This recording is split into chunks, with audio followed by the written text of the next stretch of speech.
കേരളം പച്ചപ്പും മഴയും മലനിരകളും നിറഞ്ഞ ശാന്തമായി തോന്നുന്ന ഒരു നാട്. പക്ഷേ ഈ ശാന്തതയുടെ അടിയിൽ നമ്മൾ കാണാതെ പോകുന്ന ഒരു നിശബ്ദ ചലനം ഉണ്ടോ? ഇന്നത്തെ കഥ കേരളത്തിലെ ഭൂചലനങ്ങളുടെ കഥയാണ്.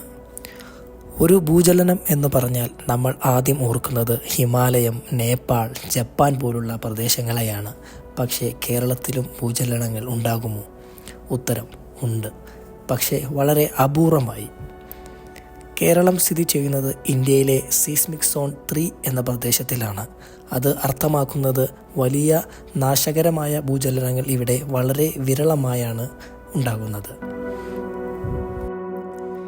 ഇവിടെ സംഭവിക്കുന്നത് ഭൂചലനങ്ങളിൽ ഭൂരിഭാഗവും ചെറുതായ മൈക്രോ ട്രൈമേഴ്സ് ആണ്.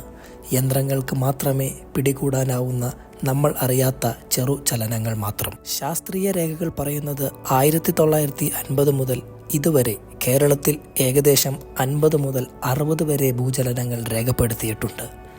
അതിൽ പലതും റിക്ടർ സ്കെയിലിൽ 2 മുതൽ 3 വരെ മാത്രം ശക്തിയുള്ളവയാണ്. അതിനാൽ നമ്മൾക്ക് പലപ്പോഴും ഒന്നും അനുഭവപ്പെടാറില്ല. എന്നാൽ ചിലപ്പോൾ രാത്രിയിൽ ഒരു മുഴക്കം, വീടുകൾ ഒന്ന് കുലുങ്ങിയതുപോലെ തോന്നൽ, ജനങ്ങളിൽ ഭയം.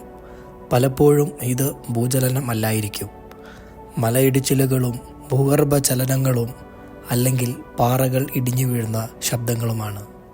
ശാസ്ത്രം പറയുന്നു, എല്ലാ കുലുക്കവും ഭൂചലനം അല്ല. കഴിഞ്ഞ പതിറ്റാണ്ടുകളിൽ കേരളത്തിൽ ആളുകൾക്ക് വ്യക്തമായി അനുഭവപ്പെട്ട ശക്തമായ ഭൂചലനങ്ങൾ വളരെ കുറവാണ്. ഏകദേശം 1-2 വർഷത്തിലോ ചിലപ്പോൾ പതിറ്റാണ്ടിലോ ഒരിക്കൽ മാത്രം അത്രയേറെ ശ്രദ്ധമായ ഭൂചലനം സംഭവിക്കാറുള്ളൂ. അതുകൊണ്ട് തന്നെ കേരളം ഒരു ഉയർന്ന അപകട മേഖല അല്ല. എങ്കിലും പ്രകൃതിയെ ഒരിക്കലും നിസ്സാരമായി കാണാൻ പാടില്ല.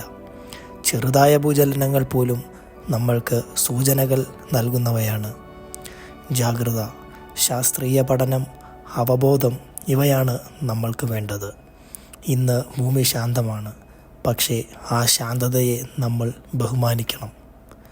ഇത് തന്നെയാണ് കേരളത്തിലെ ഭൂചലനങ്ങളുടെ നിശബ്ദത.